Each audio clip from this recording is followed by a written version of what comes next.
Hello everyone, welcome to Learn with Yasmin. আজি ভিডিঅ'ত আমি পঢ়িম ক্লাছ 11 বায়োলজিৰ চেপ্টাৰ 1 জীৱ জগত। আমি জীৱৰ বিভিন্ন বৈশিষ্ট্যৰ বিষয়ে পঢ়ি আছিলোঁ। আজি হ'ব সকলো জীৱৰে বৃদ্ধি হয়, যিটো জীৱৰ এটা বৈশিষ্ট্য। এতিয়া বৃদ্ধি বুলি ক'লে মনলৈ কি আহে যে আমি এটা সৰু কেঁচুৱাৰ পৰা কি হয় এজন ডাঙৰ ব্যক্তিলৈকে আমাৰ বৃদ্ধি হয়। গতিকে বৃদ্ধি বুলি ক'লে তোমাৰ মনলৈ কি আহে যে উচ্চতা বৃদ্ধি হোৱা, ওজন বৃদ্ধি হোৱা বা শৰীৰৰ বিভিন্ন অংশ বা শৰীৰৰ বিভিন্ন অংগসমূহৰ বৃদ্ধি হোৱাকে তোমাৰ কাৰণে কি বুলি কোৱা হয়, বৃদ্ধি বুলি কোৱা হয়। এইটো আমাৰ মনত আমি ভিজুৱেলাইজ কৰোঁ যে কিবা এটা বস্তু বৃদ্ধি হৈছে, গছ এটা বৃদ্ধি হৈছে, তাৰমানে ই এটা গুটিৰ পৰা কি হৈছে এটা ডাঙৰ গছলৈকে পৰিণত হৈছে। এনেকুৱা ধৰণৰ ধাৰণা আমাৰ মনলৈকে আহে। এতিয়া কি হয় যে যদি বস্তু এটাৰ ভৰ বা যদি সংখ্যা বৃদ্ধি হয় তেতিয়া আমি বস্তুটোক বৃদ্ধি হোৱা বুলি কওঁ। এইটো হৈছে কি বৃদ্ধিৰ এটা জুৰীয়া বৈশিষ্ট্য বুলি যাক কোৱা হয়। এতিয়া আমি সকলোৱে জানো যে আমাৰ দেহটো কি হয় কোষেৰে গঠিত হয়। গতিকে আমাৰ যে শৰীৰটোৰ যে পৰিৱৰ্তন হয়, আমাৰ এপিয়াৰেঞ্চ যে এটা সৰু বস্তুৰ পৰা ডাঙৰ বস্তুলৈকে পৰিণত হয়, সেইটো কিহৰ কাৰণে হয়? কোষৰ কাৰণে হয়। আমাৰ শৰীৰত যিবোৰ কোষ থাকে সেই কোষসমূহৰ হয়তো কোষৰ আকাৰ বৃদ্ধি হয়। কোষৰ যেতিয়া আকাৰ বৃদ্ধি হ'ব তেতিয়া আমাৰ শৰীৰ বৃদ্ধি হয়, কাৰণ আমাৰ যিটো দেহ সেইটো দেহ কোষেৰে গঠিত, যাক মৌলিক একক বুলি কোৱা হয়। আৰু নহ'লে যদি কোষে বিভাজন কৰি যদি ইয়াৰ সংখ্যা বৃদ্ধি কৰে তেতিয়াও কি হ'ব আমাৰ শৰীৰ বৃদ্ধি হ'ব। এতিয়া সকলো জীৱ এককোষী জীৱ, বহুকোষী জীৱ, সকলো জীৱৰে দেহ বৃদ্ধি হয় যেতিয়া কোষসমূহৰ বিভাজন হয়। উদ্ভিদ হওক বা প্ৰাণী হওক বা মানুহ হওক, যেতিয়াই বৃদ্ধি বুলি কোৱা হ'ব তাৰমানে ইয়াৰ দেহ গঠনকাৰী যিবোৰ কোষ আছে কোষসমূহ আকাৰ বা সংখ্যাত বৃদ্ধি হৈছে, সেইকাৰণে ইয়াক বৃদ্ধি হোৱা বুলি কোৱা হয়। আৰু সকলো জীৱিত জীৱৰ ক্ষেত্ৰত একে ৰোল এপ্লাই হয়। এতিয়া কোষ যে বিভাজন হয়, কোষ বিভাজন সকলো ঠাইতে হয়নে?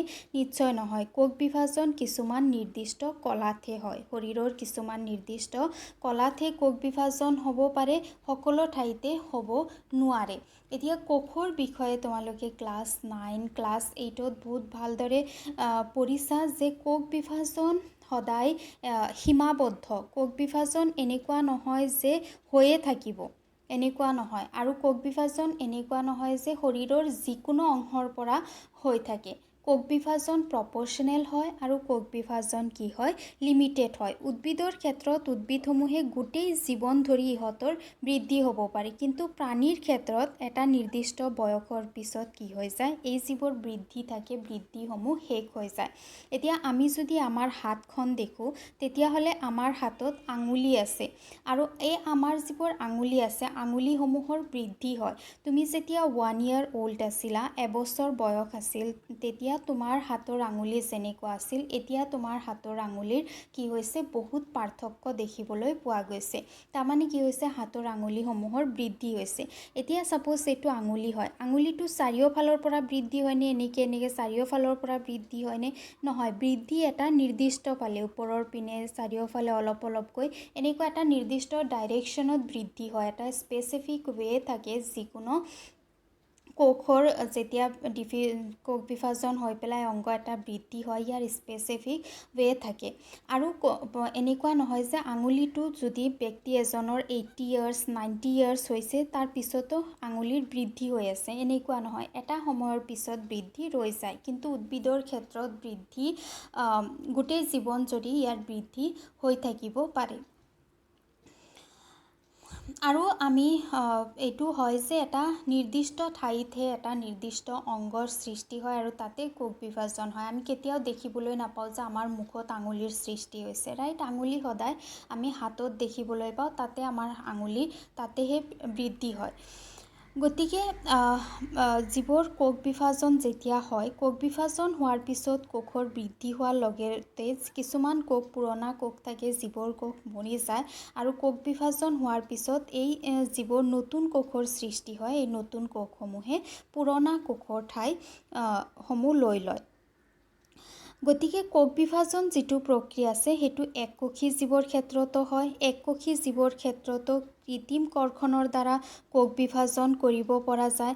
গতিকে যদি কোনো এটা বস্তুৰ বিভাজন হৈছে, কোনো এটা জীৱৰ বিভাজন হৈছে, তাৰমানে এইটো নহয় যে সি জীৱিত হয়নে? গতিকে কাৰণ আমি কৰ্ষণ মাধ্যমতো জীৱ এটা কি কৰিব পাৰোঁ, বিভাজন কৰাব পাৰোঁ। জীৱৰ উচ্চ খাপৰ প্ৰাণী বা উদ্ভিদ থাকে, সেইসমূহৰ ক্ষেত্ৰত কি হয়, প্ৰজনন প্ৰক্ৰিয়া পাৰস্পৰিক সম্বন্ধ এটা আচুতীয়া প্ৰক্ৰিয়া আৰু দেহৰ ভৰৰ বৰণকে দেহৰ বৃদ্ধি বুলি গণ্য কৰিব পৰা যায়। তেনেহ'লে যদি জড় বস্তুবোৰৰ বৃদ্ধি হয় তেতিয়াহ'লে তাক আমি জীৱিত বুলি গণ্য কৰিম নেকি? ইয়াৰ কাৰণে দুটা উদাহৰণ আছে, উদাহৰণকেইটা আমি চাই লওঁ। পৰ্বত, পাহাৰ বা ডাঙৰ শিলাখণ্ড আৰু বালিৰ ঢিপ আদিৰো বৃদ্ধি হয়। তোমালোকে বালিৰ ঢিপ দেখিবলৈ পাইছানে? বালিৰ ঢিপ যিবোৰ উপত্যকা অঞ্চলত থাকে, নদীৰ ওচৰে পাজৰে অঞ্চলসমূহত চাবা বালি মিলি পেলাই এনেকুৱা পাহাৰৰ দৰে গঠনৰ সৃষ্টি হয়। এইবোৰক বালিৰ ঢিপ বুলি কোৱা হয়। যেতিয়া বালিৰ ঢিপবোৰত বতাহ, বৰষুণ বা বিভিন্ন উপায়ে যেতিয়া মাটি আহি পেলাই ইয়াতে যোগ হয়, তেতিয়া বালিৰ ঢিপবোৰৰ আকাৰ কি হ'বলৈ ধৰে, বৃদ্ধি হ'বলৈ ধৰে। কিয় বৃদ্ধি হয়? কাৰণ ইয়াতে বালি আহি পেলাই এড হৈছে, বেলেগ ঠাইৰ পৰা বালি আহি পেলাই এড হৈছে, সেইকাৰণে ইয়াৰ আকাৰ বৃদ্ধি হৈছে। চিমিলাৰলি পৰ্বত, পাহাৰ বা ডাঙৰ যিবোৰ শিলাখণ্ড থাকে সেইসমূহৰো আকাৰ বৃদ্ধি হয়।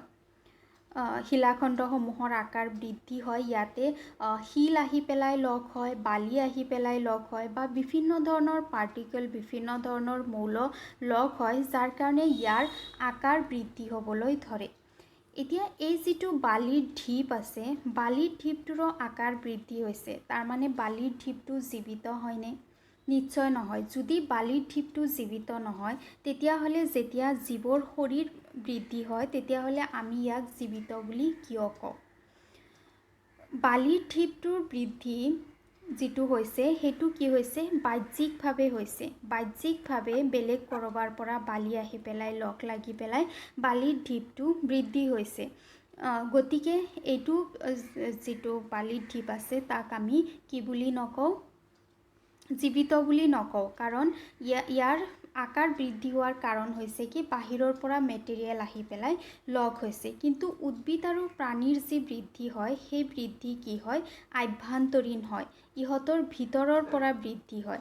এতিয়া উদ্ভিদৰ ক্ষেত্ৰত আমি বেলেগ এটা উদ্ভিদৰ পৰা কাণ্ড, ডাল, পাত আনি পেলাই এড কৰি নিদিওঁ, লগ লগাই নিদিওঁ, যাৰ কাৰণে উদ্ভিদৰ বৃদ্ধি হয়। ই ভিতৰৰ পৰা বৃদ্ধি হয়। বা প্ৰাণীৰ ক্ষেত্ৰত প্ৰাণীৰ যি আঙুলিৰ নখ থাকে, নখসমূহ বৃদ্ধি হয় বা চুলি বৃদ্ধি হয় বা শৰীৰৰ বৃদ্ধি হয়। আমি কি নকৰোঁ যে বেলেগ প্ৰাণীৰ পৰা, বেলেগ মানুহৰ পৰা চুলি কাটি লগাই পেলাই ইয়াক বৃদ্ধি নকৰোঁ। ই আভ্যন্তৰীণভাৱে হয়। গতিকে জীৱৰ বৃদ্ধি আভ্যন্তৰীণ, জীৱৰ বৃদ্ধি আভ্যন্তৰীণভাৱে হয়, সেইবোৰক জীৱিত বুলি কোৱা হয়। ঠিক তেনেদৰে যিবোৰ মৃত উদ্ভিদ বা প্ৰাণী থাকে সেইবোৰৰ কিন্তু বৃদ্ধি নহয়, কাৰণ ইহঁতৰ ইণ্টাৰনেলি আভ্যন্তৰীণভাৱে ইহঁতৰ বৃদ্ধি হ'ব নোৱাৰে। অৱশ্য জড় পদাৰ্থৰ এনেধৰণৰ বৃদ্ধি সিহঁতৰ বাহিৰৰ পৃষ্ঠত জমা হোৱা পদাৰ্থৰ তৰপৰ কাৰণে হয়।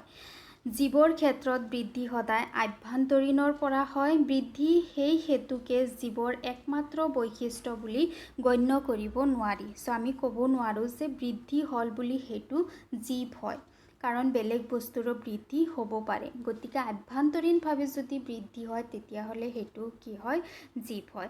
সকলো জীৱৰ ক্ষেত্ৰত কি কি অৱস্থাত বৃদ্ধি হয় তাক ভালদৰে ব্যাখ্যা কৰিলে গম পোৱা যায় যে বৃদ্ধি জীৱন পদ্ধতিৰ এক বৈশিষ্ট্য। এটা মৃত দেহৰ বৃদ্ধি কেতিয়াও নহয়। এটা মৃত প্ৰাণী এটা যদি মৰি গৈছে তাৰ শৰীৰটোৰ আৰু বৃদ্ধি হ'ব নোৱাৰে। এটা উদ্ভিদ যদি মৰি গৈছে সেইটোৰ আৰু নতুনকৈ ডাল, পাত, কাণ্ড এইবোৰ গজিব নোৱাৰে। আজি ভিডিঅ'ত ইমানখিনি। ভিডিঅ' কেনেকুৱা পালা জনাবা। ভাল লাগিলে লাইক কৰিবা, ফ্ৰেণ্ডছৰ সৈতে ভিডিঅ' শ্বেয়াৰ কৰিবা আৰু চেনেল ছাবস্ক্ৰাইব কৰিবা। Thank U.